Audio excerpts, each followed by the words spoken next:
Have you ever wondered which type of repetition is better for muscle hypertrophy, fast or slow? If you want to find out the best option for gaining muscle, stick with me.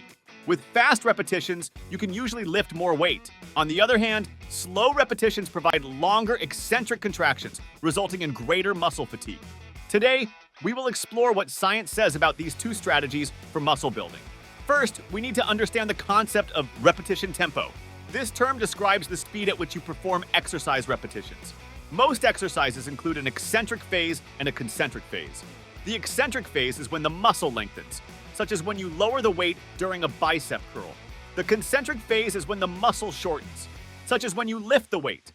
Trainers often say you should lower the weight slowly and lift it quickly to maximize muscle growth. A study in the Journal of Strength and Conditioning Research asked participants to perform 3 sets of 6 to 10 repetitions to failure, with traditional repetition tempos of 1 to 2 seconds for the concentric phase or a slow concentric repetition of 10 seconds followed by a 4-second eccentric phase. Using measurement methods such as biopsies, the researchers found that the traditional training group had a 26% increase in slow-twitch muscle fibers, type 1, and a 33% increase in fast-twitch muscle fibers, type 2.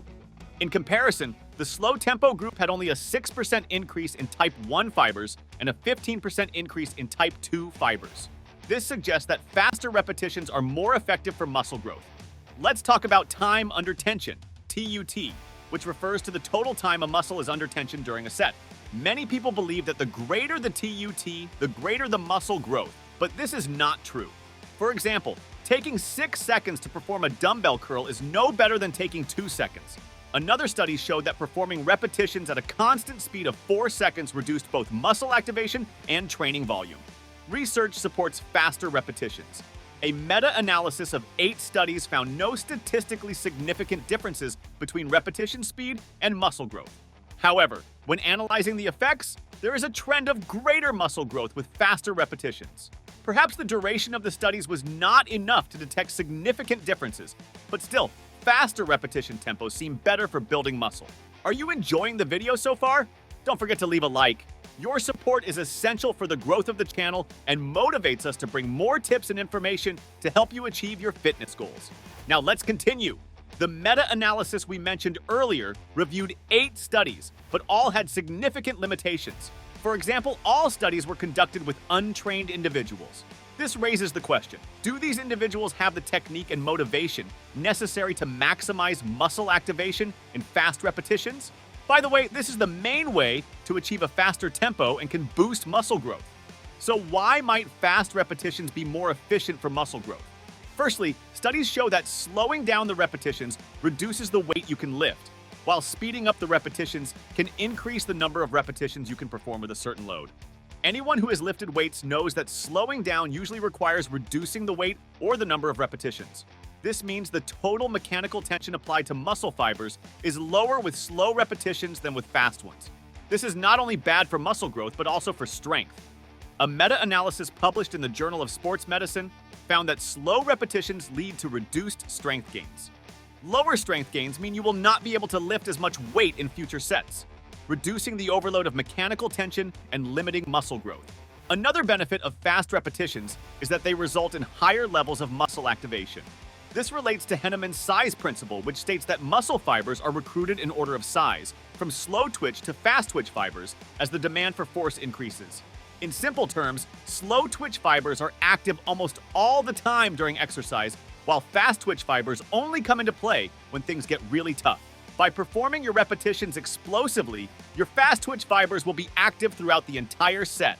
Since these fibers are more associated with visible muscle growth, explosive repetitions can provide a powerful stimulus for muscle building. If, on the other hand, you opt for slow repetitions, your fast twitch fibers will only be activated later in the set, when the slow twitch fibers can no longer produce enough force. Thus, with slow repetitions, your fast twitch fibers receive less stimulation for muscle growth. So you must be wondering if there are no scientific studies indicating that slow, eccentric contractions are better for muscle growth. In fact, some studies show that slow descents produce more muscle growth than fast descents, leading many to believe that lowering the weight slowly is better for gaining muscle. But that's not quite the case.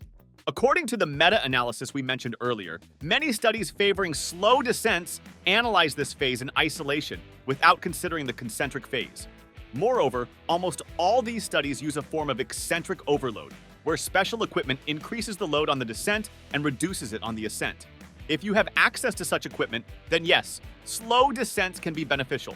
However, since most of us use dumbbells, cables, and machines that maintain constant tension, slow descents do not necessarily build more muscle. One way to understand this is with the bench press. You can use a very heavy weight with a partner helping you and lower the weight slowly to your chest. When you get there, your partner lifts the weight quickly while you press it. This creates an eccentric overload because you are lowering the total weight but lifting only a part with help. Another technique is the 2-for-1.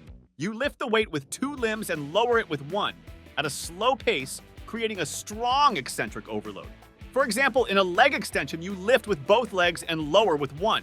You can use several machines to apply this technique, alternating between lifting with dumbbells and lowering with the same weight load. If you are a beginner, I do not recommend focusing on eccentric overload because it requires a lot of motor control. Additionally, beginners can achieve great gains with regular exercises. But if you are advanced, these techniques can be useful to increase muscle growth by overloading the eccentric part. Even so, do not overdo it, as these techniques are exhausting and can lead to recovery issues and injuries. To know the best type of repetition for muscle growth, here is my recommendation. Most of the time, perform the concentric phase explosively. This will likely increase muscle activation more than doing it slowly. The data also shows that a faster concentric phase can increase strength gains.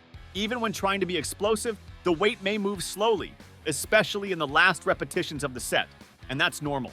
The important thing is the intention to overcome the weight with maximum possible force. Although there are no high-quality direct studies proving that fast concentric contractions lead to more muscle growth, there is evidence that working explosively increases muscle activation and strength gains, making it more likely that your muscles will grow faster over time. Therefore, I recommend that you perform the lifting or curling portion of any exercise with maximum force. What did we learn in today's video? While both fast and slow repetition training have their advantages, combining the two can be ideal for maximizing muscle growth. Both types of repetitions have their benefits for hypertrophy. Use slow repetitions in isolated exercises to contract more muscle fibers and reach failure safely. At the end of the day, both fast and slow repetitions are productive for building muscle. The most important thing to understand is that there is no strict rule about repetition speed. Regardless of the speed you choose, maintain the quality of the exercise. Fast repetitions do not mean losing control, limiting the range of motion, or dropping the weight, especially in the descent phase. And you, do you prefer to perform fast or slow repetitions? Leave your comment below. If you watched until now, don't forget to subscribe to the channel so you don't miss any new content. Activate the bell to receive notifications every time we publish a new video. Now, I'll see you in the next video I prepared especially for you. See you next time!